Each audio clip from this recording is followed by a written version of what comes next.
सभी बहुत खुश हैं। आज मैं भी बहुत खुश हूं। अगर आज तुम्हारा कोई बेटा होता भैरव, तो पल्लवी जरूर तुम्हारे घर की बहू होती।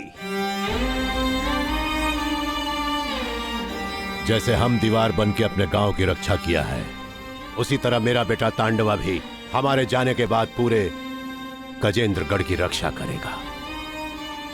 मैंने शिवगढ़ की रक्षा के लिए पहाड़ खड़ा किया है। का मतलब? सूर्य, आज गांव वालों के सामने मैं इसे अपना उत्तराधिकारी बनाता हूं।